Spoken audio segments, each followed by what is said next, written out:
ഈശോ മിശിഹായിക്ക് സ്തുതിയായിരിക്കട്ടെ. ദിവ്യകാരുണ്യ വിമോചന ശുശ്രൂഷയുടെ 9ാമത്തെ ദിവസത്തിലേക്ക് വളരെ സന്തോഷത്തോടെ നിങ്ങളെ ഞാൻ സ്വാഗതം ചെയ്യുന്നു. നിങ്ങൾ ഉത്സാഹത്തോടെ ഈ പ്രാർത്ഥനകളിൽ പങ്കെടുക്കുന്നുവെന്ന് ഞാൻ വിചാരിക്കുന്നു. നമ്മുടെ പ്രാർത്ഥനാ ദിവസങ്ങളാണിത്. ഒരു 40 ഡേ പ്രയറിലേക്ക് നമ്മൾ പ്രവേശിച്ചിരിക്കുകയാണ് എന്ന് നിങ്ങൾ മറന്നു പോകരുത്. ഈ ദിവസങ്ങളെല്ലാം വളരെ ഇമ്പോർട്ടൻ്റ് ആണ്. നമ്മൾ സാധാരണ നമ്മുടെ ജീവിതത്തിൽ ലാഘവ ബുദ്ധിയോടെ ചെയ്യുന്ന എല്ലാ കാര്യങ്ങളും ഒഴിവാക്കി നല്ല പ്രാർത്ഥനയിലായിരിക്കാൻ ശ്രദ്ധിക്കണം. ഞാൻ പറഞ്ഞ പോലെ 1 മണിക്കൂർ പരിശുദ്ധ കുർബാനയുടെ മുമ്പിൽ പോയിരുന്ന് പ്രാർത്ഥിക്കണം. എല്ലാ ദിവസവും കുർബാനയ്ക്ക് പോകണം. അതുപോലെ നമ്മൾ കുമ്പസാരത്തിനായിട്ട് ഒരുങ്ങണം. അതുപോലെ പൂർവികർക്ക് വേണ്ടിയുള്ള പ്രാർത്ഥനകൾ ഉണ്ട്, അത് ഞാൻ പറഞ്ഞിരുന്നു. ഈ കാര്യങ്ങളെല്ലാം മനസ്സിൽ വെച്ചിട്ടാണ് നമ്മൾ ഈ 40 ദിവസത്തെ പ്രാർത്ഥനയിൽ പങ്കെടുക്കേണ്ടത്. വളരെ അനുഗ്രഹീതമായ ദിവസങ്ങൾ നിങ്ങൾക്കുണ്ടാവും എന്നെനിക്ക് ഉറപ്പുണ്ട്. നമ്മുടെ ഇന്നത്തെ ചിന്തയ്ക്ക് വേണ്ടി നമ്മൾ എടുക്കുന്നത് ഉൽപ്പത്തി പുസ്തകത്തിൻ്റെ 41-ാം അധ്യായം 46 മുതൽ 49 വരെയുള്ള വാക്യങ്ങളാണ്. ജനേസിസ് 41, 46-49. ഈജിപ്തിലെ രാജാവായ ഫറവോയുടെ സേവനത്തിൽ പ്രവേശിച്ചപ്പോൾ ജോസഫിന് 30 വയസ്സായിരുന്നു. ഫറവോയുടെ മുമ്പിൽ നിന്ന് പോയി അവൻ ഈജിപ്ത് മുഴുവൻ ചുറ്റി സഞ്ചരിച്ചു. സുഭിക്ഷത്തിൻ്റെ 7 വർഷം ഭൂമി സമൃദ്ധമായി വിളവ് നൽകി. 7 വർഷവും കൂടുതലുണ്ടായിരുന്ന ഭക്ഷണ സാധനങ്ങളെല്ലാം അവൻ നഗരങ്ങളിൽ സംഭരിച്ചു വെച്ചു.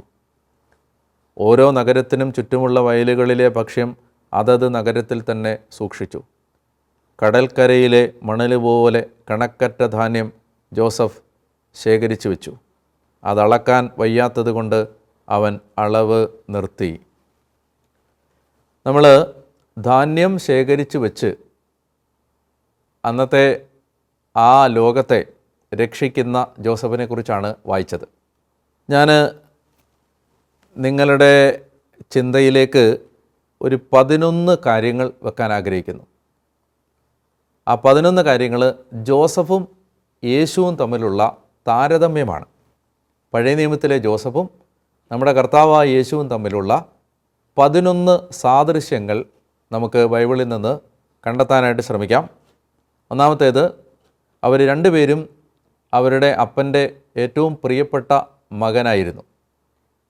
ജോസഫ് യാക്കോബിൻ്റെ ഏറ്റവും പ്രിയപ്പെട്ട മകൻ, യേശു പിതാവിൻ്റെ ഏറ്റവും പ്രിയ പുത്രൻ. രണ്ടാമത്തേത്, അസൂയ മൂലമാണ് സഹോദരന്മാർ അവരെ വെറുത്തത്. ജോസഫിനെ സഹോദരന്മാർ വെറുത്തത് അവൻ കണ്ട സ്വപ്നം, അവൻ വലുതാകുമെന്ന പ്രവചനം, അപ്പൻ അവനോടുള്ള സ്നേഹം, അതൊക്കെയാണ് ജോസഫിനെ വെറുക്കാനിടയായത്. പുതിയ നിയമത്തിൽ നമ്മൾ വായിക്കുന്നുണ്ട്, അസൂയ നിമിത്തമാണ് പുരോഹിതന്മാർ യേശുവിനെ ഏൽപ്പിച്ചു കൊടുത്തത് എന്നൊരു വാക്യം പുതിയ നിയമത്തിൽ ഉണ്ട്. ഒരടിമയുടെ വിലയ്ക്കാണ് അവൻ വിൽക്കപ്പെടുന്നത്. ജോസഫ്, അവൻ്റെ സഹോദരന്മാർ ജോസഫിനെ വിൽക്കുന്നത് 20 വെള്ളി നാണയത്തിനാണ്. ഈശോ യൂദാസിനാൽ വിൽക്കപ്പെടുന്നത് 30 വെള്ളി നാണയങ്ങൾക്കാണ്. നാലാമത്തെ കാര്യം, ഇവർ രണ്ടുപേരുടെയും വസ്ത്രവുമായി ബന്ധപ്പെട്ട ഒരു ചിന്തയാണ്. ജോസഫിൻ്റെ വസ്ത്രം കവർന്നെടുക്കുന്നത് പൊത്തിഫാറിൻ്റെ ഭാര്യയാണ്. യേശുവിൻ്റെ വസ്ത്രം റോമൻ പട്ടാളക്കാർ വീതിച്ചെടുക്കുന്നത് നമ്മൾ കാണും. അതാണ് നാലാമത്തെ സാദൃശ്യം. അഞ്ചാമത്തേത്, ഇവർ രണ്ടുപേരും തെറ്റായി കുറ്റാരോപണം അവരുടെ മേൽ ഏറ്റുവാങ്ങിയവരാണ്. ജോസഫ് പോത്തിഫാറിൻ്റെ ഭാര്യയാൽ കുറ്റം ആരോപിക്കപ്പെട്ടു, നിരപരാധിയായിരുന്നിട്ടും യേശു അവൻ്റെ വിചാരണ വേളയിൽ കള്ളസാക്ഷികൾ അവനെതിരെ ദുരാരോപണങ്ങൾ നടത്തി. ആറാമത്തെ സാദൃശ്യം, ഇവർ രണ്ടുപേരും കുഴിയിലേക്ക് തള്ളിയിടപ്പെട്ടു എന്നാണ്. ജോസഫ് വിൽക്കപ്പെടുന്നതിന് മുമ്പ് ഒരു പൊട്ടക്കിണറ്റിലേക്ക് അവനെ തള്ളിയിട്ടു. അതുപോലെ തന്നെ കർത്താവിനെയും പീലാത്തോസിൻ്റെ മുമ്പിലെ വിചാരണയ്ക്ക് മുമ്പ് ഒരു കുഴിയിലേക്ക് തള്ളിയിട്ടു. അതുപോലെ തന്നെ കർത്താവ് ഈശോ മിശിഹ അവന് മരണത്തിന് ശേഷം പാതാളത്തിലേക്ക് ഇറങ്ങി എന്നും നമ്മൾ വായിക്കുന്നുണ്ട്. അതാണ് ആറാമത്തെ സാദൃശ്യം. ഏഴാമത്തേത്, ജോസഫ് ജയിലിൽ കിടക്കുമ്പോൾ അവന് കൂട്ടുകാരായിട്ടുണ്ടായിരുന്നത് 2 ക്രിമിനലുകളാണ്, കുറ്റവാളികളാണ്. യേശുവിൻ്റെ കുരിശുമരണത്തിൽ അവൻ്റെ ഇടത്തും വലത്തുമുള്ളതും 2 കുറ്റവാളികളാണ്. ഇതിൽ ജോസഫിൻ്റെ കൂടെ ഉണ്ടായിരുന്നവരിൽ ഒരാൾ കൊല്ലപ്പെട്ടു, മറ്റേയാൾ രക്ഷപ്പെട്ടു. യേശുവിൻ്റെ കൂടെ ഉണ്ടായിരുന്നവരിലും ഒരാൾ നാശത്തിലേക്കും മറ്റേയാൾ പറുദീസയിലേക്കും പ്രവേശിക്കപ്പെടുന്നു. എട്ടാമത്തേത്, ഇവർ രണ്ടുപേരും അവരുടെ ശുശ്രൂഷ ആരംഭിക്കുന്നത് 30-ാമത്തെ വയസ്സിലാണ്. ഞാൻ ആ വാക്യം വായിച്ചിരുന്നു. ജോസഫ് ഈ ഫറവോയുടെ സേവനത്തിൽ പ്രവേശിച്ചപ്പോൾ 30 വയസ്സായിരുന്നു.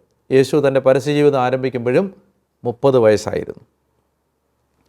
ഇനി 9-ാമത്തെ സാദൃശ്യം എന്ന് പറയുന്നത്, ഇവർ രണ്ടുപേരും അപമാനിക്കപ്പെട്ട് ഒരു കാലം അവർക്ക് തകർച്ചയുടെ കാലം ഉണ്ടായിരുന്നെങ്കിലും അവർ മഹത്വത്തിലേക്ക് പ്രവേശിച്ചവരാണ്.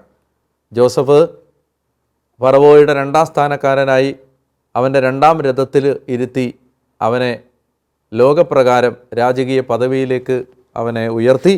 യേശു അവൻ ഉത്ഥാനത്തിലൂടെ മഹത്വീകൃതനായി മാറി. 10-ാമത്തെ സാദൃശ്യം, ഇവർ രണ്ടുപേരും അവർ ജീവിച്ചിരുന്ന കാലത്തിൻ്റെ അല്ലെങ്കിൽ ലോകത്തിൻ്റെ രക്ഷകരായിരുന്നു. ജോസഫ് പരിമിതമായ അർത്ഥത്തിലും യേശു വ്യാപകമായ അർത്ഥത്തിലും. ജോസഫ് ധാന്യം ശേഖരിച്ചു വെച്ച് അന്നത്തെ കാലത്തെ ക്ഷാമത്തിൽ നിന്ന് രക്ഷപ്പെടുത്തി. യേശു ആകട്ടെ ധാന്യത്തിലൂടെ എന്ന് പറഞ്ഞാൽ ഗോതമ്പപ്പം തൻ്റെ ശരീരമാണെന്ന് പ്രഖ്യാപിച്ചുകൊണ്ട് തൻ്റെ ശരീരരക്തങ്ങളിലൂടെ ഇന്നും ലോകത്തെ വീണ്ടെടുത്തുകൊണ്ടിരിക്കുന്നു. 11-ാമത്തെ അവസാനത്തെ സാദൃശ്യം, ഇവർ രണ്ടുപേരും തങ്ങളെ വേദനിപ്പിച്ചവരോട് ക്ഷമിച്ചിട്ടാണ് മരണത്തിലേക്ക് പോകുന്നത്. ജോസഫ് തൻ്റെ സഹോദരന്മാരോട് നിരുപാധികം ക്ഷമിക്കുന്നു, മാപ്പ് കൊടുക്കുന്നു. യേശു പിതാവേ ഇവർ ചെയ്യുന്ന എന്തെന്ന് ഇവർ അറിയുന്നില്ല എന്ന് പറഞ്ഞ് മാപ്പ് കൊടുത്തിട്ടാണ് മരിക്കുന്നത്. ഞാൻ ബൈബിളിൽ നിന്ന് നിങ്ങൾക്ക് കൂടുതൽ ചിലപ്പോൾ കണ്ടെത്താൻ കഴിയും. എൻ്റെ ശ്രദ്ധയിൽപ്പെട്ട 11 കാര്യങ്ങളാണ് ഞാൻ കണ്ടെത്തിയത്. ജോസഫും യേശുവും തമ്മിലുള്ള ബന്ധം. എന്തിനാണ് നമ്മൾ പരിശുദ്ധ കുർബാനയുമായിട്ട് ബന്ധപ്പെട്ട് ഈ കാര്യം ചിന്തിക്കുന്നതെന്ന് ചോദിച്ചാൽ, വളരെ വളരെ മഹനീയമായൊരു ബന്ധം അതിനുണ്ട്. ആ ബന്ധം എന്താണെന്ന് വെച്ചാൽ, നമുക്കറിയാം ജോസഫ് ധാന്യം കൊടുത്ത് തൻ്റെ ജനത്തെ വീണ്ടെടുക്കുന്നതാണ് ലോകം ജോസഫിൻ്റെ ജീവിതത്തിൽ പരസ്യമായി കണ്ട കാര്യം. ലോകത്തിൻ്റെ കണ്ണിൽ, പബ്ലിക്കിൻ്റെ കണ്ണിൽപ്പെട്ടത് രാജകീയ വസ്ത്രങ്ങൾ അണിഞ്ഞു നിന്ന് ധാന്യം കൊടുത്ത് ആ ജനത്തെ ക്ഷാമത്തിൽ നിന്ന് രക്ഷിക്കുന്ന ജോസഫ്. എന്നാൽ ആ രക്ഷ നൽകുന്ന രക്ഷകനായി ജോസഫ് മാറിയതിൻ്റെ പിന്നിൽ ഒരായുസിൻ്റെ കണ്ണീരും ഒരായുസിൻ്റെ നോവും ഒരായുസിൻ്റെ സഹനങ്ങളും ഉണ്ടായിരുന്നു. കർത്താവായ യേശുക്രിസ്തു, ലോകത്തിൻ്റെ രക്ഷകനായ കർത്താവ്, ഉയർത്തെഴുന്നേറ്റ ഈശോ, നമ്മളെ അനുഗ്രഹിക്കുന്ന ആ രാജാവായ ക്രിസ്തുവിനെയാണ് നമ്മൾ പരിശുദ്ധ കുർബാനയിൽ കാണുന്നത്. എന്നാൽ അവൻ ആ രാജാവായി തന്നെ മുറിച്ച് നൽകുന്നതിൻ്റെ പുറകിൽ ഒരായുസിൻ്റെ മുഴുവൻ അവൻ്റെ ജീവിതം അവൻ ബലിയായി കൊടുത്തതിൻ്റെ കഥയുണ്ട്. ഞാൻ ജോസഫും യേശുവും തമ്മിലുള്ള താരതമ്യം നടത്തുന്നതിൻ്റെ എനിക്ക് എൻ്റെ മനസ്സിലുള്ള പ്രധാനപ്പെട്ട കാരണം, റീസൺ ഇതാണ്. അതായത് ഓരോ കുർബാനയിലേക്കും നമ്മൾ കടന്നു ചെല്ലുമ്പോൾ, പ്രിയപ്പെട്ടവരെ, നമ്മൾ ഓർക്കണം, ഈ കുർബാനയാവാൻ ഈശോ ഒരുപാട് സഹിച്ചതാണ്. അവൻ്റെ സ്നേഹമാണ്. അതുകൊണ്ട് ഇങ്ങനെ നമ്മൾ പറയാറുണ്ട്, ഈശോ നമ്മളെ എത്രമാത്രം സ്നേഹിച്ചു എന്നറിയാൻ നമ്മൾ കുരിശിലേക്ക് നോക്കണം. ഈശോ നമ്മളെ എത്രമാത്രം സ്നേഹിക്കുന്നു എന്നറിയാൻ കുർബാനയിലേക്ക് നോക്കണം. കുർബാനയിലേക്ക് നോക്കുമ്പോൾ നമ്മുടെ ഹൃദയം മുഴുവൻ നിറയേണ്ടത്, നമ്മൾ കാണേണ്ടത്, കർത്താവിനെ എത്രമാത്രം സ്നേഹിച്ചു, എനിക്ക് വേണ്ടി എന്തുമാത്രം വില തന്നു എന്നാണ്. ഞാൻ മുമ്പ് പറഞ്ഞിട്ടുണ്ട്, ഒരു സമ്മാനത്തിൻ്റെ വില ആ സമ്മാനം തരാൻ ഒരാൾ എടുത്ത പരിശ്രമത്തിൻ്റെ വിലയാണ്. ഒരു സമ്മാനത്തിൻ്റെ വില ആ സമ്മാനം തരാൻ ഒരാൾ എത്രമാത്രം സഹിച്ചിട്ടുണ്ട് എന്ന ചോദ്യമാണ്.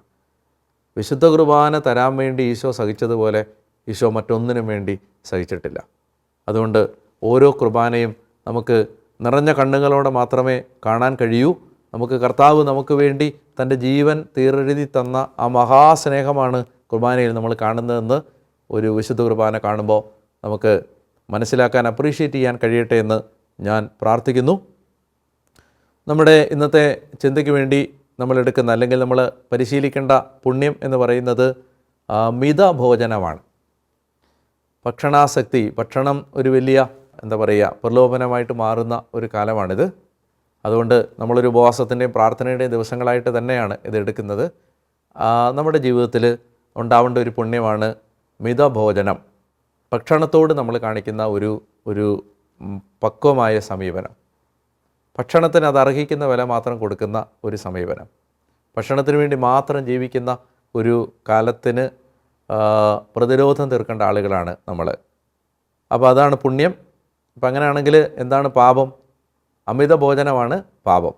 അതുകൊണ്ട് നമ്മുടെ ഭക്ഷണ കാര്യങ്ങളിൽ നിയന്ത്രണം വരുത്താൻ, ഏറ്റവും ഫേവറേറ്റായ ഭക്ഷണമൊക്കെ ഇടയ്ക്കിടയ്ക്കൊന്ന് ഉപേക്ഷിക്കാൻ ഒക്കെ നമുക്ക് ഒരു പാകത ആത്മീയ ജീവിതത്തിൽ വരേണ്ടതുണ്ട്. ഞാൻ ബഹുമാനപ്പെട്ട വട്ടായിലച്ചൻ പറഞ്ഞ ഒരു പ്രസംഗം ഈ അടുത്ത നാളിൽ കേട്ടു. അച്ഛൻ പറയുകയാണ്, ഒരുപാട് ദൈവമനുഷ്യരുടെ ആത്മീയ ജീവിതത്തെ നശിപ്പിക്കുന്ന ഒരു പുള്ളിപ്പുലിയാണ് ഭക്ഷണാസക്തി. ബാക്കി എല്ലാ കാര്യത്തിലും അവർക്ക് നിയന്ത്രണമുണ്ട്, അവർക്ക് ലൈംഗിക വിശുദ്ധിയുണ്ട്, നല്ല പ്രാർത്ഥനാ ജീവിതമുണ്ട്, അവർക്ക് നല്ല സ്നേഹമുണ്ട്, ചാരിറ്റിയുണ്ട്. പക്ഷേ എന്തുമാത്രം ഇല്ല, ഭക്ഷണത്തിൽ നിയന്ത്രണമില്ല. അപ്പോൾ അതുകൊണ്ട് ഒത്തിരി പേര് ആത്മീയ ജീവിതത്തിൽ വളരാത്തതിൻ്റെ കാരണം ഭക്ഷണത്തോടുള്ള ആർത്തിയാണ് എന്ന് അച്ഛൻ പറയുന്നത് വളരെ പ്രധാനപ്പെട്ട ഒരു ചിന്തയായിട്ട് തോന്നി. അത് നിങ്ങളുടെ അറിവിലേക്ക് ഞാൻ പങ്കുവെക്കുന്നു എന്നേ ഉള്ളൂ. അപ്പോൾ എന്താണ് നമ്മുടെ ടാസ്ക്? ഏറ്റവും ഇഷ്ടപ്പെട്ട ഒരു ഭക്ഷണം ഇന്ന് ഒഴിവാക്കാൻ വേണ്ടി ശ്രമിക്കുക. ഏറ്റവും ഫേവറേറ്റായിട്ട്, അതായത് ടേബിളിൽ ഇന്ന് അത് അവൈലബിൾ ആയിരിക്കും, പക്ഷേ ഇന്ന് കർത്താവിനെ പ്രതി അത് വേണ്ടാന്ന് വെക്കാൻ പരിശ്രമിച്ചാൽ അതൊരു നല്ല പരിശീലനമായിരിക്കും. പ്രാർത്ഥിക്കേണ്ടത്, കർത്താവെ, ഭക്ഷണത്തെക്കാൾ കൃപാവരം തന്ന് എന്നെ സഹായിക്കണമേ. അങ്ങനൊരു വചനമാണത്. ഭക്ഷണത്തെക്കാളധികം കൃപാവരം കൊണ്ട് നമ്മൾ ആത്മാവിനെ ശക്തിപ്പെടുത്തുന്നതാണ് ഉചിതം. പ്രാർത്ഥിക്കേണ്ടത്, കർത്താവെ, ഭക്ഷണത്തെക്കാൾ കൃപാവരത്തെ സ്നേഹിക്കാൻ എന്നെ സഹായിക്കണമേ. ഈ 9ാമത്തെ ദിവസത്തെ ചിന്തകൾ അവസാനിക്കുന്നതിന് മുൻപ് കോസ്മിക് റിഡംഷൻ എന്ന ഒരു ആശയം കൂടി നിങ്ങളുടെ മനസ്സിലേക്കൊന്ന് കൊണ്ടുവരാനായിട്ട് ഞാൻ ആഗ്രഹിക്കുകയാണ്. ലോകത്തിൻ്റെ രക്ഷ അല്ലെങ്കിൽ വിശ്വരക്ഷ. ഇത് ഈ എപ്പിസോഡിൽ നമ്മൾ ചർച്ച ചെയ്യുന്നതിൻ്റെ കാരണം, ധാന്യത്തിലൂടെ തൻ്റെ കാലത്തെ ജോസഫ് രക്ഷിച്ചു എന്ന് ചിന്തിച്ചപ്പോഴും വിശുദ്ധ കുർബാനയിലൂടെ ഈശോ ലോകത്തെ രക്ഷിക്കുന്നു എന്ന ആശയം അതുമായി ബന്ധപ്പെടുത്തി ചിന്തിക്കുമ്പോഴും നമ്മൾ ബൈബിളിലെ ഈ കോസ്മിക് റിഡംഷൻ എന്ന ആശയം ഒന്ന് മനസ്സിലാക്കിയിരിക്കുന്നത് നല്ലതാണ്. ബൈബിള് തുടങ്ങുമ്പോൾ ഉൽപ്പത്തി പുസ്തകം 1:31 സങ്കീർത്തനം 19:1 സങ്കീർത്തനം 24:1 സൃഷ്ടി അല്ലെ ലോകത്തിലെ സൃഷ്ടവസ്തുക്കൾ, സൃഷ്ടപ്രപഞ്ചം ദൈവത്തിൻ്റെ ഒരു നല്ല പ്രവൃത്തിയായിട്ടാണ് ബൈബിൾ അവതരിപ്പിക്കുന്നത്. ഇനി അതുമായി ബന്ധപ്പെട്ട രണ്ടാമത്തെ ഒരു ആശയം, മനുഷ്യനെ ദൈവം സൃഷ്ടിച്ച് കഴിയുമ്പോൾ ഈ സൃഷ്ടപ്രപഞ്ചത്തെ, ദൈവം മനോഹരമായി സൃഷ്ടിച്ച ഈ പ്രപഞ്ചത്തെ ദൈവം മനുഷ്യനെ ഏൽപ്പിക്കുകയാണ് അതിൻ്റെ ഉത്തരവാദിത്വം. ഉൽപ്പത്തി 1:26, 27, 28 അത് കാണാൻ പറ്റും. എന്നാൽ പിന്നീട് സംഭവിക്കുന്നത്, മനുഷ്യൻ്റെ പാപം വന്നു കഴിയുമ്പോൾ ഈ കോസ്മോസിനെ, ഈ പ്രപഞ്ചത്തെ പാപം മലിനമാക്കുകയാണ്. ഉൽപ്പത്തി 3:17 മുതൽ 19 വരെ. നാലാമതായിട്ട് നമ്മളതുമായി ബന്ധപ്പെട്ട് കാണേണ്ട ഒരാശയം, ദൈവം മനുഷ്യനോട് ഒരു ഉടമ്പടി ബന്ധത്തിലേക്ക് വരുമ്പോൾ ആ ഉടമ്പടി ബന്ധത്തിൽ പ്രപഞ്ചത്തിലെ എല്ലാ ജീവജാലങ്ങളും ഉൾപ്പെടുന്നുണ്ട്. ഉദാഹരണത്തിന് നോഹ ഉൽപ്പത്തി 9 നോഹയോട് ചെയ്യുന്ന ഉടമ്പടിയിൽ ഉൽപ്പത്തി 9:8 മുതൽ 17 വരെ വാക്യങ്ങളിൽ ഇത് കാണാൻ പറ്റും. അതുപോലെ ഹോസിയ 2:18 ഈ ആശയം കാണാൻ പറ്റും. ഇനി വേറൊരു ആശയം ഞാൻ ഈ കോസ്മിക് റിഡംഷൻ എന്നതുമായി ബന്ധപ്പെട്ട ചിന്തകൾ നിങ്ങളുടെ മനസ്സിലേക്ക് തരികയാണ്. പറഞ്ഞതൊന്ന്, ദൈവം സൃഷ്ടിച്ച എല്ലാം മനോഹരമാണ്, നല്ലതാണ്, പ്രപഞ്ചം നല്ലതാണ്, അത് മനുഷ്യനെ ഏൽപ്പിച്ചു, മനുഷ്യൻ്റെ പാപം അതിനെ മലിനമാക്കി.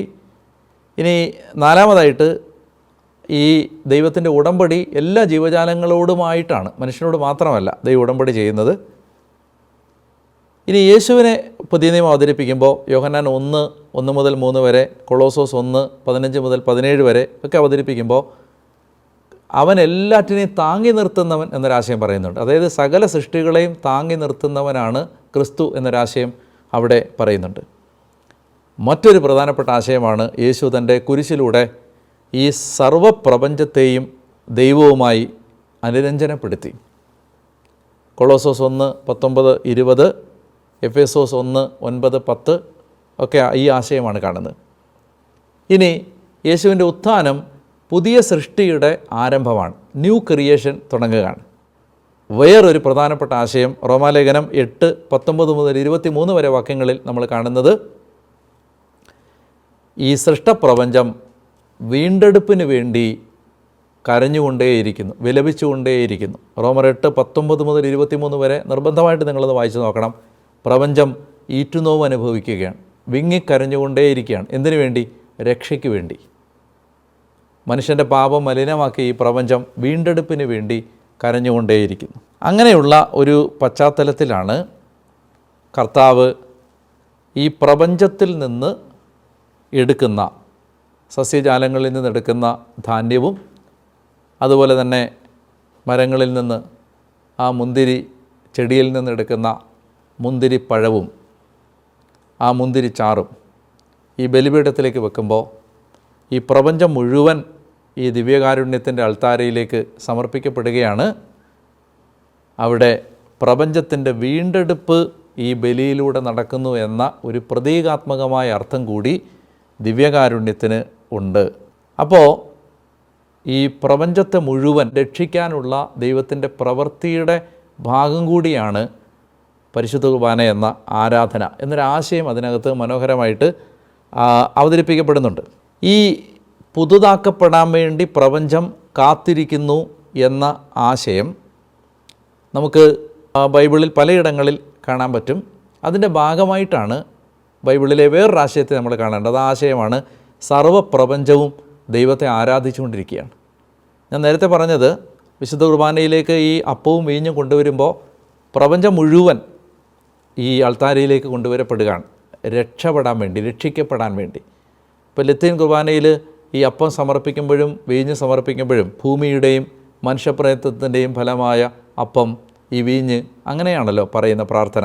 അപ്പോൾ ഈ പ്രപഞ്ചത്തെ മുഴുവൻ അതിലേക്ക് കൊണ്ടുവരുന്ന ഒരു സൂചനയാണ്. പ്രപഞ്ചം മുഴുവൻ ദൈവത്തെ ആരാധിക്കുകയാണ്. ഉദാഹരണത്തിന് സങ്കീർത്തനം 148 അത് വായിച്ചാൽ പ്രപഞ്ചം ദൈവത്തെ ആരാധിക്കുകയാണ്. അതുപോലെ ദാനിയേലിൻ്റെ പുസ്തകം 3-ാം അധ്യായം 57 മുതൽ 90 വരെ വാക്യങ്ങളിൽ 3 യുവാക്കന്മാരുടെ കീർത്തനത്തിലും ഈ പ്രപഞ്ചം ദൈവത്തെ ആരാധിക്കുന്ന കാണാൻ പറ്റും. അതുപോലെ വെളിപാട് 5:13. ഇനി വേറൊരാശയം, ഇതിൻ്റെ എല്ലാം ഒടുവിൽ സംഭവിക്കാൻ പോകുന്ന എന്താണ്? പുതിയ ആകാശവും പുതിയ ഭൂമിയും, new heaven and new earth. സൃഷ്ടിയും ആകാശവും പുതുതാക്കപ്പെടും, ഭൂമിയും ആകാശവും പുതിയതാക്കപ്പെടും എന്ന ആശയം. അങ്ങനെ ഈ ലോകം മുഴുവൻ, ഈ പ്രപഞ്ചം മുഴുവൻ യേശുക്രിസ്തുവിൽ പുതിയതായി മാറുന്ന ഒരു ആശയത്തിൻ്റെ പേരാണ് കോസ്മിക് റിഡംഷൻ. അപ്പോൾ അത് സംഭവിക്കാൻ പ്രപഞ്ചം നടത്തുന്ന ആരാധനയാണ്, അല്ലെങ്കിൽ പ്രപഞ്ചത്തെ നമ്മൾ ആ ആഗ്രഹം, പ്രപഞ്ചത്തിനുള്ള ആഗ്രഹം പ്രപഞ്ചം ഏറ്റെടുക്കുന്ന, അല്ലെ പ്രപഞ്ചം ദൈവത്തിന് സമർപ്പിക്കുന്ന ഒരു തലം കൂടി കുർബാനയിൽ കാണണം. ഞാനിത് നിങ്ങളുടെ ശ്രദ്ധയിലേക്ക് കൊണ്ടുവരാൻ കാരണം, നമുക്ക് ഇന്ന് ഒത്തിരി ഇക്കോളജിയുമായി, പരിസ്ഥിതിയുമായി ബന്ധപ്പെട്ട ചിന്തകളൊക്കെ ആത്മീയതയുടെ ഭാഗമായിട്ട് കാണുന്ന ഒരു കാലം കൂടിയാണല്ലോ. നമുക്ക് ഈ പ്രപഞ്ചത്തിൻ്റെ വീണ്ടെടുപ്പ് നമ്മുടെ ഉത്തരവാദിത്തമാണ്. നമ്മുടെ വീട്, നമ്മുടെ പരിസരങ്ങൾ, അവിടെയൊക്കെ മരങ്ങൾ നട്ട് പിടിപ്പിക്കാനും മരങ്ങൾ വെട്ടി നശിപ്പിക്കാതിരിക്കാനും പക്ഷികൾക്കും മൃഗങ്ങൾക്കും ഇഴജന്തുക്കൾക്കും എല്ലാം പറ്റുന്ന ആവാസ വ്യവസ്ഥ നശിപ്പിക്കാതിരിക്കാനുമുള്ള ഉത്തരവാദിത്വം കൂടി കുർബാന അർപ്പിക്കുന്നവർക്കുണ്ട്. വിശുദ്ധ കുർബാനയ്ക്ക് ഒരു പരിസ്ഥിതി ബന്ധം ഉണ്ട്, ഒരു ഇക്കോളജിക്കൽ ബോണ്ട്, ഒരു റിലേഷൻ നമ്മുടെ അൾത്താരകളിൽ നിന്ന് പ്രപഞ്ചത്തിലേക്ക് ഒരു സ്നേഹതാളം അലയടിക്കുന്നുണ്ട്, ഒരു സ്നേഹത്തിൻ്റെ ചരട് നീളുന്നുണ്ട്. അപ്പോൾ അത് നമ്മൾ കാണാതെ പോകരുത്.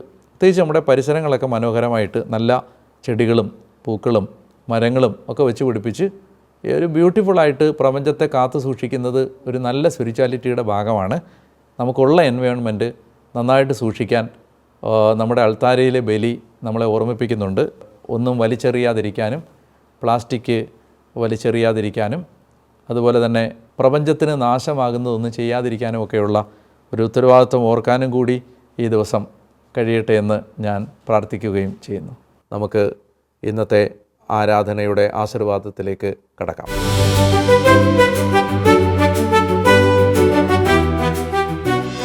പരിശുദ്ധ പരമദിവ്യകാരുണ്യ നേരവും ആരാധനയും സ്തുതിയും പുകഴ്ചയും ഉണ്ടായിരിക്കട്ടെ. പ്രിയമുള്ളവരെ, ഇന്നത്തെ ഈ ആശീർവാദം സ്വീകരിക്കാൻ ഒരുങ്ങുമ്പോൾ നമുക്ക് കർത്താവിനോട് നമ്മുടെ ഹൃദയത്തിൽ സ്നേഹം വർദ്ധിക്കാൻ ആഗ്രഹിക്കാം. എഫെസോസ് ലേഖനം 3-ാം അധ്യായത്തിൻ്റെ 14 മുതലുള്ള തിരുവചനങ്ങൾ, ഇക്കാരണത്താൽ സ്വർഗത്തിലും ഭൂമിയിലുമുള്ള എല്ലാ പിതൃത്വങ്ങൾക്കും നാമകാരണമായ പിതാവിൻ്റെ മുമ്പിൽ ഞാൻ മുട്ടുകൾ മടക്കുന്നു. അവിടുത്തെ മഹത്വത്തിൻ്റെ സമ്പന്നതയ്ക്ക് യോജിച്ച വിധം അവിടുന്ന് തൻ്റെ ആത്മാവിലൂടെ നിങ്ങളുടെ ആന്തരിക മനുഷ്യനെ ശക്തിപ്പെടുത്തണമെന്നും വിശ്വാസം വഴി ക്രിസ്തു നിങ്ങളുടെ ഹൃദയങ്ങളിൽ വസിക്കണമെന്നും നിങ്ങൾ സ്നേഹത്തിൽ വേരുപാകി അടിയുറയ്ക്കണമെന്നും ഞാൻ പ്രാർത്ഥിക്കുന്നു. എല്ലാ വിശുദ്ധരോടുമൊപ്പം ക്രിസ്തുവിൻ്റെ സ്നേഹത്തിൻ്റെ നീളവും വീതിയും ഉയരവും ആഴവും ഗ്രഹിക്കാൻ നിങ്ങൾക്ക് ശക്തി ലഭിക്കട്ടെ. കർത്താവെ, ഞങ്ങൾ പ്രാർത്ഥിക്കുന്നു. കർത്താവിൻ്റെ സ്നേഹത്തിൻ്റെ നീളം, കർത്താവിൻ്റെ സ്നേഹത്തിൻ്റെ വീതി, ഉയരം, ആഴം ഇത് ഗ്രഹിക്കാൻ ഞങ്ങളെ സഹായിക്കണമേ. ഓരോ പരിശുദ്ധ കുർബാനയിലും വരുമ്പോൾ ഞങ്ങളിലെ ദൈവസ്നേഹത്തെ വർദ്ധിപ്പിച്ച് തരണമേ. കുർബാനയിൽ ഞങ്ങൾക്ക് യേശുവിനെ ജീവനോടെ കാണാൻ ഞങ്ങളുടെ കണ്ണ് തുറന്നു തരണമേ. നീ കാണുന്നത് പോലെ നിൻ്റെ ശരീരത്തെ കാണാൻ ഞങ്ങളുടെ ആത്മാവിൻ്റെ കണ്ണുകൾ തുറന്ന് ഞങ്ങളെ സഹായിക്കണമേ. കർത്താവെ, ഓരോ കുർബാനയിലും ദൈവസ്നേഹം നിറഞ്ഞവരായി മടങ്ങിപ്പോകാൻ ഞങ്ങളെ അവിടുന്ന് സഹായിക്കണം. ഈ ആത്മീയ ശുശ്രൂഷയിൽ പങ്കെടുത്തുകൊണ്ടിരിക്കുന്ന കർത്താവെ, മക്കൾ ഓരോരുത്തരെയും നീ വ്യക്തിപരമായി അനുഗ്രഹിക്കണമേ. അവരെവിടെയായിരുന്നാലും ഇപ്പോൾ അവിടുന്ന് സ്പർശിക്കണമേ. മാറ്റമില്ലാത്ത നിൻ്റെ വചനം അവരിൽ ആഴത്തിലുള്ള മാറ്റങ്ങളും പരിവർത്തനങ്ങളും വരുത്തണമേ. ലോകത്തെ ഉപേക്ഷിക്കാനും പിശാചിനെ തള്ളിപ്പറയാനും പാപം വേണ്ടെന്ന് വെക്കാനും യേശുവിനെ എല്ലാ നിമിഷങ്ങളിലും ഏറ്റുപറഞ്ഞ് സ്നേഹിക്കാനും സഹായിക്കണം എന്ന് പ്രാർത്ഥിക്കുന്നു. നമുക്ക് ആശീർവാദത്തിനു വേണ്ടി ശിരസ്സുകൾ നമിക്കാം.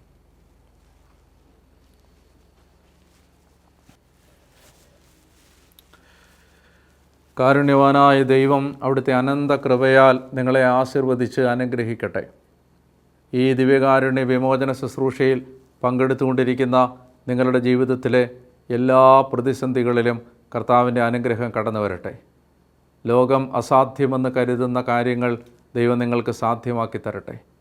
കർത്താവ് നിങ്ങളുടെ ജീവിതത്തിൻ്റെ ഓരോ സങ്കടങ്ങളിലും ഇടപെട്ട് നിങ്ങൾക്ക് ആശ്വാസവും സമാധാനവും നൽകി നിങ്ങളെ അനുഗ്രഹിക്കട്ടെ. നിങ്ങളുടെ ഹൃദയത്തിലെ ദൈവസ്നേഹം വർദ്ധിക്കുകയും പരിശുദ്ധാത്മാവിൻ്റെ സാന്നിധ്യം നിങ്ങളുടെ ഹൃദയത്തിൽ നിറഞ്ഞു കവിയുകയും സാക്ഷ്യം നൽകുന്നൊരു ജീവിതം ഉണ്ടാവുകയും ചെയ്യട്ടെ. യേശുവിൻ്റെ വിലയേറിയ ശരീരത്തിൻ്റെ അനന്ത യോഗ്യതകളാൽ തന്നെ ആമേൻ. പരിശുദ്ധ പരമദിവ്യകാരുണ്യ എന്നേരവും ആരാധനയും സ്തുതിയും പുകഴ്ചയും ഉണ്ടായിരിക്കട്ടെ.